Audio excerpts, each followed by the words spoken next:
Hello दोस्तों, ये बहुत अच्छी खबर है हम सभी लोगों के लिए कि टेस्ला फाइनली इंडिया में आ रही है। लेकिन एंट्री के साथ साथ टेस्ला को कई सारी दिक्कतों का भी सामना करना होगा। मेरा नाम नयन जैन है और आज मैं आपको बताने वाला हूँ the story behind the massive success of Tesla और क्या क्या हर्डल्स फेस करने होंगे टेस्ला को इन इंडिया। सबसे पहले टेस्ला को 2003 में बनाया गया था by two American engineers Martin Eberhard and Marc Tarpenning. इस कंपनी को स्टार्ट करने के पीछे सबसे बड़ा मोटिव था to build a car with great performance and high mileage, because उस समय तक मार्केट में कुछ गिनी चुनी ही कारें थी जो ये दोनों सर्विसेज कस्टमर्स को प्रोवाइड करती थी और इलेक्ट्रिक कार्स तो ना के बराबर ही थी। इस ड्रीम को आगे ले जाते हुए 2004 में टेस्ला ने फर्स्ट डे राउंड के दौरान कुछ फंड्स रेस किए और इस कंपनी को सबसे ज्यादा फंड करने वाले इंसान और कोई नहीं बल्कि इलॉन मस्क थे, जिन्होंने इसे $6 मिलियन की फंडिंग दी और एज अ चेयरमैन ज्वाइन किया। और 2006 में टेस्ला ने अपनी फर्स्ट कार रोडस्टर का प्रोटोटाइप दुनिया के सामने रखा।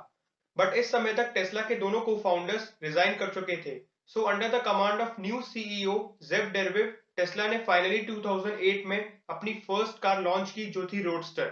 और लॉन्च होते हुए ही टेस्ला रोडस्टर की डिमांड मार्केट में बहुत बढ़ गई और इसे फ्रेम किया जा रहा था as a perfect car for all the car lovers. But अभी भी कुछ कार एनालिस्ट का मानना था कि Tesla is not yet compatible for market और इसमें कई सारे ग्लिचेस निकले, लाइक इट्स लेड बैटरी जो लॉन्ग रन के लिए अच्छी नहीं है और second is high safety issues.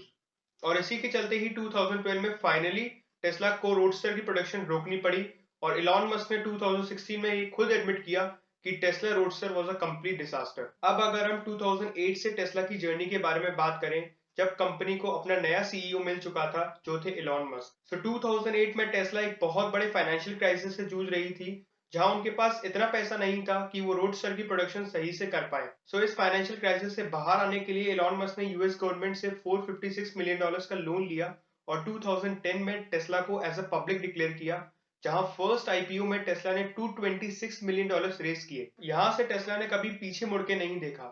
एक तरफ जहां रोडस्टर की डिमांड कम होती जा रही थी, तो दूसरी तरफ टेस्ला अपनी नई प्रोजेक्ट पे काम कर रही थी, वो थी मॉडल वाई। और 2012 में टेस्ला ने अपनी मॉडल वाई को लॉन्च किया, जो एक कंप्लीट पैकेज थी परफॉर्मेंस, एफिशिएंसी और सेफ्टी की। इस सक्सेसफुल लॉन्च के बाद 2013 में टेस्ला ने अनाउंस किया कि वो एक गीगा फैक्ट्री लॉन्च करेंगे इन यूएस नेवाडा, जो कि एक वर्ल्ड लार्जेस्ट फैक्ट्री होने वाली है इन फुटप्रिंट एरिया।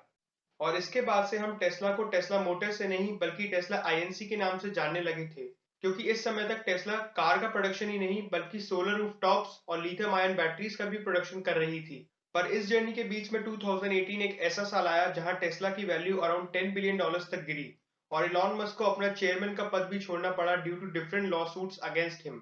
बट 2019 से टेस्ला ने बाउंस बैक करना चालू किया with having the sales around 3.5 lakh. और 2020 को कौन नहीं जानता, जहां टेस्ला ने ओवर 1600% तक ग्रोथ दिखाई थी और बन गई थी as the most valuable automobile company in the world. ये कुछ की मोमेंट्स थे from the inspiring story of Tesla. अब हम जान लेते हैं प्रॉब्लम्स जो टेस्ला को फेस करनी होंगी इन इंडिया। सबसे पहली प्रॉब्लम है price challenge and customer base. India एक बहुत ह्यूज मार्केट है for passenger vehicles, but 75% of cars जो सोल्ड होती हैं हर साल इंडिया में, उनकी प्राइस 7 लाख से कम होती है और केवल 1% मार्केट ईवी के द्वारा कैप्चर किया जाता है। अगर हम इसको सिंपल भाषा में समझें, तो अगर इंडिया में 100 कारें हर साल सोल्ड होती हैं, तो उसमें से 75 कार्स 7 लाख के ब्रैकेट में आती हैं और केवल एक ही कार है जो ईवी हो सकती है। तो आप यहां से समझ पा रहे होंगे कि ईवी का मार्केट शेयर कितना कम है इंडियन मार्केट में। और अगर हम टेस्ला की कॉस्ट के बारे में बात करें, जो अराउंड 60 लाख आने वाली है for the cheapest model of Tesla, that is Tesla model 3, जो कि ऑलमोस्ट डबल होने वाली है यूएस के प्राइसेस से। यहां से आप समझ पा रहे होंगे कि इतनी छोटी मार्केट और इतनी हाई कॉस्ट के साथ कितना डिफिकल्ट होने वाला है टेस्ला के लिए इंडियन मार्केट में सर्वाइव करना। चलिए दूसरी प्रॉब्लम के बारे में बात कर लेते हैं, जो है Indianisation and infrastructure. Indianisation term का सिंपल मतलब है कि अगर कोई भी कंपनी इंडिया में आती है, तो उसे इधर इंडिया के लोगों के इशारे पर नाचना होगा या तो अपने ऑपरेशंस बंद करने होंगे।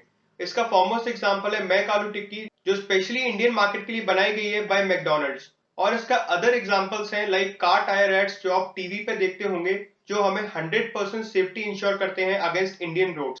इससे सीख लेके टेस्ला को ये इंश्योर करना होगा कि उनकी so called stylish cars Indian market के लिए कंपैटिबल हैं, नहीं तो उनका भी हाल सेम हार्ले डेविडसन जैसा होगा, जिन्हें रिसेंटली अपने ऑपरेशंस इंडिया में बंद करने पड़े ड्यू टू लो सेल्स। इसके साथ साथ कुछ इंफ्रास्ट्रक्चर प्रॉब्लम भी है, लाइक इंडिया में केवल 5000 चार्जिंग स्टेशन हैं in comparison of 5 lakh charging station in China. इससे हमें ये पिक्चर क्लियर होती है कि एक तरफ चाइना जो इतने एफर्ट्स लगा रहा है to move towards clean energy vehicles, और दूसरी तरफ हमारी गवर्नमेंट बेंचमार्क्स को कम करती जा रही है, जो एक समय थे कि हमारे सारे ऑन रोड व्हीकल्स ईवी होने चाहिए बाय 2030, जो रिड्यूस होके अब केवल 30% हो चुका है। सो आई होप इस वीडियो से आपको पता चला होगा अबाउट टेस्ला हिस्ट्री और क्या क्या डिफिकल्टीज टेस्ला को फेस करनी होंगी इन इंडिया। Thank you.